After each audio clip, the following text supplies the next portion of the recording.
So it's my first date with the person that eventually became my wife. I'm 17 years old. I'm hormonally crazed.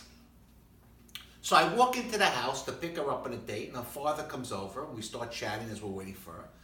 And he tells me his name. And I say to myself, I don't give a shit what your name is. Then he says to me, he tells me what he does for a living. I say to myself, I don't give a rat's ass about that either. Then he tells me he's a Mets fan. And again, I'm thinking to myself, I don't give a fuck about that. There's only one thing I care about. I'm thinking to myself, I just want to touch your daughter. And you know what? I didn't care where. It could have been her arm, her leg, her knees.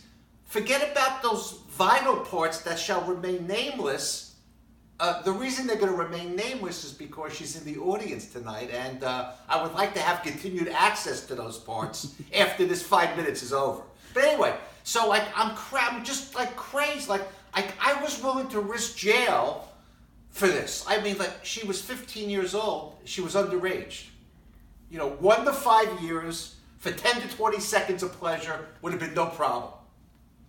So I had a plan. I wanted to give her these subliminal messages. So the first thing I thought of is I'm going to take her to a movie, a porno movie. But I'm thinking to myself, even I realized, taking a 15-year-old to a porno movie on the first date, not necessarily a great idea. So I came up with I found something else. There was a movie called The Poseidon Adventure. Now pay attention, it's subliminal. It's about a ship that goes down. I thought, perfect, right? So we go to the movie, there's no subliminal message received. All right, I got plan B. We go to a diner. Sherry sits down, she orders a hamburger and an order of fries. Now, pay attention here.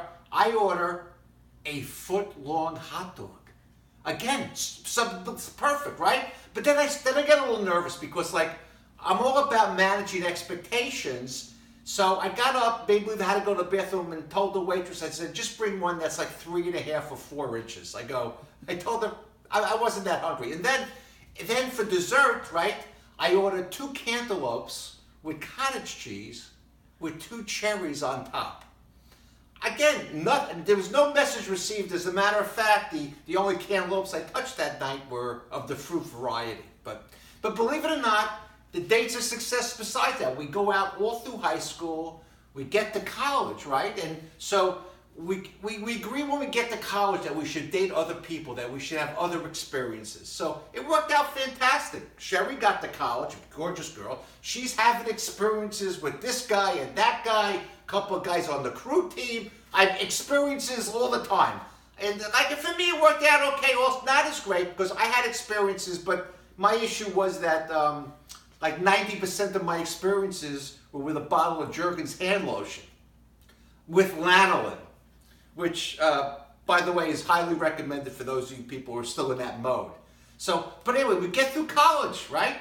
We get married, and the time goes by, and the next thing I know, Sherry's pregnant, which was, she was pregnant. By the way, it's the only time I ever lied to her, because she was 8 months and 99 days pregnant, and she wanted to know if I wanted to fool around, and I said yes. The only time I ever lied to her. But anyway, so it's now time for the baby, right? So she's giving birth, and I'm sitting down there I'm looking at this thing happening, and I'm down there watching the baby come out. And keep in mind, this is not an angle that I was not at all unfamiliar with, but I had never seen anything like this. I mean, it was the birth canal was the size of a Lincoln Tunnel. There's a baby coming out.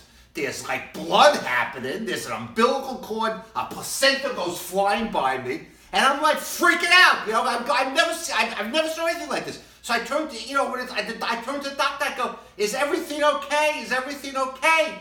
And he calmly says to me, "Robert, relax. You have a beautiful baby girl." And I said to him, "I'm talking about the Lincoln Tunnel. I wonder, is that going to be okay? That's what I was concerned about." But okay, so time marches on. We have another baby. It's now years fly by, and now we've come full circle because my daughter is now going on her first date. So the doorbell rings, and this kid walks in, and I tell him my name.